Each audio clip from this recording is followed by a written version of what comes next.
हुकूमत की अवामी फलाही और रोज़गार से मुतालिक अहम इक़दाम। प्रजा पालना के तहत नामपल्ली के रेड रोज़ गार्डन में एक अज़ीमुश्शान मेगा जॉब फेयर का इफ्तिताह अमल में आया।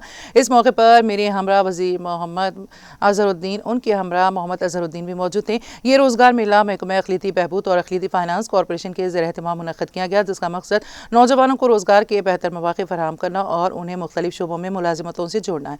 तक़रीब में राज्यसभा के रुकन अनिल कुमार यादव, हुकूमत के मुशीर मोहम्मद अली शब्बीर, अक़लियती फ़ाइनेंस कॉरपोरेशन के चेयरमैन उबैदुल्लाह कोतवाल, अक़लियती रिहायशी स्कूलों के नायब चेयरमैन फ़हीमुद्दीन कुरैशी, अक़लियती बहबूद के सेक्रेटरी बी शफ़ीउल्लाह, उर्दू अकेडमी के चेयरमैन ताहिर बिन हमदान समेत मुतादिद मौज़ूद शख्सियात ने शिरकत की।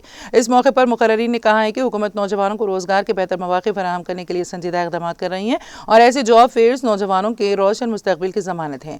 उन्होंने उम्मीदवारों से अपील की है कि वो इन मौक़े से भरपूर इस्तेफ़ादा करते हुए अपने करियर को नई सिमत दें। मेगा जॉब फेयर में मुख्तलिफ मारूफ कंपनियों ने शिरकत की और बड़ी तादाद में नौजवानों ने मुलाजिमत के हुसूल के लिए रजिस्ट्रेशन करवाया। तक़रीब को शुरा की जानिब से भरपूर पज़ीराई हासिल हुई।